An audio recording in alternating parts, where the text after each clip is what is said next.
Bismillahirrahmanirrahim. Assalamualaikum warahmatullahi wabarakatuh. Perkenalkan, nama saya Vivin Mawarti, mahasiswa dari Sekolah Tinggi Agama Islam Nahdlatul Ulama Temanggung 2020. Saya mengambil jurusan Tarbiyah, program studi pendidikan agama Islam. Di sini saya akan menjelaskan tentang ilmu alamiah dasar. Ilmu alamiah dasar, dan saya menjadi kelompok 5 dengan judul IPA Teknologi dan Kelangsungan Hidup Manusia. IPA Teknologi dan Kelangsungan Hidup Manusia terbagi menjadi 4. Yang pertama, ruang angkasa. Yang kedua, masalah pemilih sumber daya energi. Yang ketiga, usaha mencari sumber daya energi non-konvensional. Yang keempat, usaha manusia untuk melestarikan kelangsungan hidupnya. Baik, saya akan menjelaskan tentang IPA secara umum. IPA adalah pengetahuan tentang alam yang perlu diketahui oleh seluruh manusia. Misalnya pengetahuan tentang bumi, langit, manusia sendiri, lautan, gunung, dan semua yang ada di jagat raya ini. Setiap ilmu memiliki ciri tertentu yang merupakan pembeda dengan ilmu pengetahuan lainnya. Ciri ilmu pengetahuan alamiah dasar berbeda dengan ilmu pengetahuan sosial. Jika ilmu pengetahuan sosial bersifat progresif, ilmu alamiah dasar bersifat pasti. Ilmu pengetahuan alam juga bermanfaat dalam melahirkan teknologi, yaitu penerapan sains secara sistematis untuk memengaruhi alam di sekeliling kehidupan manusia dalam suatu proses produktif ekonomis untuk menghasilkan sesuatu yang bermanfaat untuk kehidupan manusia. Menurut Nana Sodih menyatakan bahwa sebenarnya sejak dahulu teknologi sudah ada atau manusia sudah menggunakan teknologi. Kalau manusia pada zaman dahulu untuk memecahkan kemiri menggunakan alat, maka manusia tersebut sudah menggunakan teknologi yang dinamakan teknologi sederhana. Dalam hal ini, Allah juga menjelaskan dalam Quran surat Al-A'la, ayat yang menjelaskan kekuasaan Allah Subhanahu wa Ta'ala menciptakan alam jagat raya ini dengan sempurna. Semua makhluknya pun telah ditentukan kadarnya dan diberi petunjuk. Terkait dengan teknologi, Iskandar Alisabana merumuskan lebih jelas dan lengkap tentang definisi teknologi, yaitu cara melakukan sesuatu untuk memenuhi kebutuhan manusia dengan bantuan alat dan akal sehingga seakan-akan memperpanjang, memperkuat dan membuat lebih ampuh anggota tubuh, panca indera, dan otak manusia. Oke, itu adalah gambaran tentang ilmu pengetahuan alam. Yang selanjutnya, saya akan menjelaskan tentang ruang angkasa. Luar ruang angkasa atau angkasa luar atau antariksa merujuk pada bagian yang relatif kosong dari jagat raya ini. Awalnya, manusia hanya melihat berbagai gerakan benda-benda yang ada di langit dengan mata telanjang. Belum ada alat seperti teleskop yang dibuat untuk melihat benda-benda langit dengan lebih jelas. Gejala lahirnya ilmu hisab dan ilmu yang lebih matematis mengenai tata surya telah ada sejak pada abad ke-7. Bintang dapat dijadikan kompas bagi para nelayan yang sedang berlayar. Atau kita mengenal pada masyarakat Jawa ada Pranata Mangsa, atau lebih kita familiar dengan kata-kata Pranoto Mongso. Contohnya, ada garis lintang Waluku adalah sebutan masyarakat Jawa tradisional untuk menyebut 3 bintang dalam sabuk Orion dan digunakan sebagai pertanda dimulainya masa tanam. Ada gubuk penceng adalah nama lain nama rasi salib selatan dan digunakan para nelayan tradisional untuk menentukan arah selatan.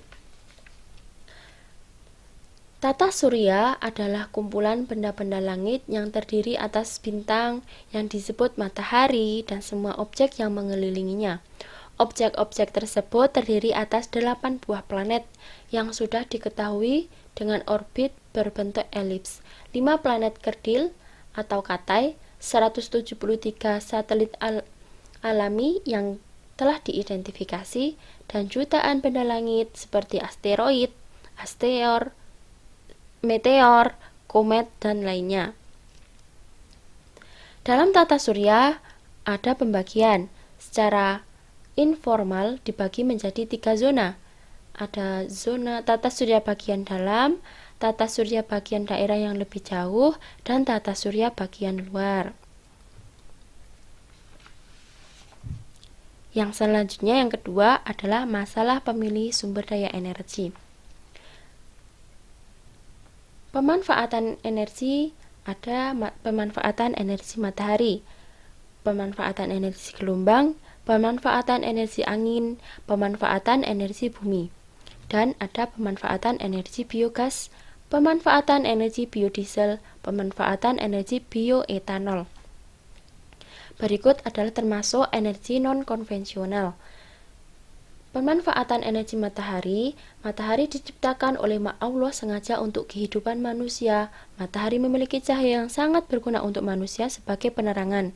Apabila tidak ada matahari, manusia akan kewalahan karena pada siang hari tidak ada sinar dan memerlukan lampu yang lebih banyak sehingga akan menjadi pemborosan bagi manusia itu sendiri.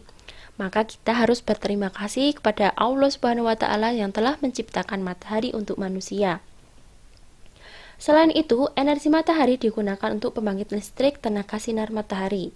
Pembangkit listrik tenaga surya adalah pembangkit yang memanfaatkan sinar matahari sebagai sumber penghasilan listrik. Alat utama untuk menangkap, mengubah, dan menghasilkan listrik adalah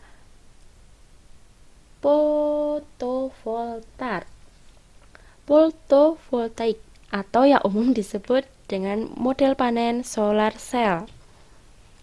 Selanjutnya, ada pemanfaatan energi gelombang. Energi gelombang adalah jenis energi yang bisa diperoleh dengan memanfaatkan gelombang laut. Teknologi terbaru ini menggunakan istilah permanen magnet, linear buoy, atau pelambung magnet permanen linear, yang diciptakan oleh insinyur dari Universitas Oregon. Selanjutnya ada pemanfaatan energi angin. Pembangkit listrik tenaga angin atau wind power adalah pembangkit yang memanfaatkan hembusan angin sebagai penghasil listrik. Alat utamanya adalah generator. Selanjutnya, pemanfaatan energi panas bumi. Panas bumi adalah sumber energi panas yang terkandung di dalam air, panas, uap air, dan batuan bersama mineral. Energi panas bumi adalah energi yang diekstraksi dari panas yang tersimpan di dalam bumi. Energi panas bumi berasal dari inti bumi. Inti bumi terdiri atas berbagai logam dan batu berbentuk cair yang memiliki suhu sangat tinggi. Energi panas bumi termasuk energi primer, yaitu energi yang diberikan oleh alam seperti minyak bumi, gas bumi, batu bara, dan tenaga air. Yang seberikut itu adalah tidak bisa kita diperbarui secara singkat, memerlukan waktu yang sangat lama. Selanjutnya, ada pemanfaatan energi biogas. Biogas adalah gas yang dihasilkan oleh aktivitas anaerobik atau fermentasi dari bahan-bahan organik, termasuk diantaranya kotoran manusia dan hewan. Limbah rumah tangga, energi biogas digunakan sebagai bahan bakar kendaraan umum maupun untuk menghasilkan listrik. Ada pemanfaatan energi biodiesel. Biodiesel merupakan bahan bakar dari minyak nabati yang memiliki sifat menyerupai minyak diesel atau solar. Biodiesel membutuhkan bahan baku minyak nabati yang dapat dihasilkan dari tanaman yang mengandung asam lemak, seperti kelapa sawit, sirsak, sirkaya, dan kapuk. Dan yang terakhir, pemanfaatan energi bioetanol.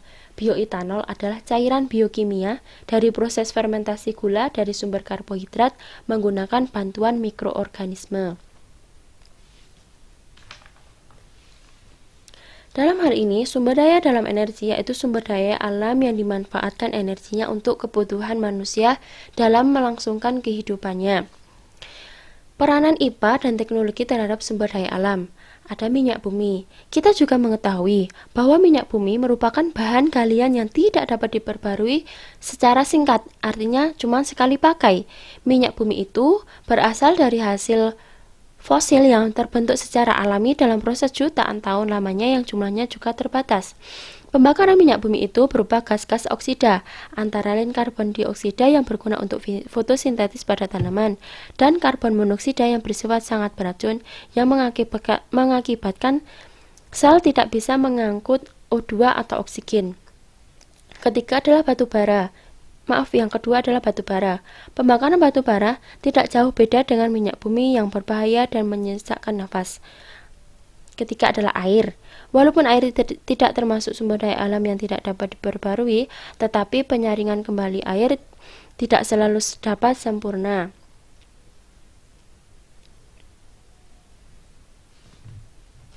Berikut adalah tentang ilmu alamiah dasar, pemanfaatan teknologi ilmu alamiah dasar untuk pemanfaatan manusia untuk kelangsungan kehidupannya. Manusia itu sangat erat hubungannya dengan sumber daya alam karena manusia menggunakan sumber daya alam untuk memenuhi kebutuhan manusia. Jadi, ayolah kita berusaha untuk memenuhi kebutuhan juga untuk alam. Jadi, kita sama-sama saling menjaga supaya kita juga akan merasakan dampak positifnya untuk kelangsungan hidup manusia. Contohnya nih, penanaman hutan kembali. Yang kedua, menjaga kebersihan lingkungan, tidak buang sampah sembarangan. Sampah dipilih yang organik sama dan non-organik itu berbeda tempatnya. Terus yang organik itu dimanfaatkan kembali untuk pupuk untuk tanaman, dan tanaman itu akan menghasilkan sumber daya energi yang dapat kita gunakan untuk bernafas. Yang ketiga, membuat terasering dalam lahan pertanian di pegunungan. Yang keempat, membatasi penyalahgunaan sumber daya alam secara berlebihan. Jadi kita tuh harus diimbangi dengan penanaman hutan kembali, dengan memperbarui sumber dari alam tersebut. Sekian dari penjelasan saya. Maaf jika ada kesalahan penulisan atau kesalahan dalam berbicara. Tentunya saya banyak kesalahan, jadi mohon dimaafkan. Wabillahi taufik wal hidayah. Wassalamualaikum warahmatullahi wabarakatuh.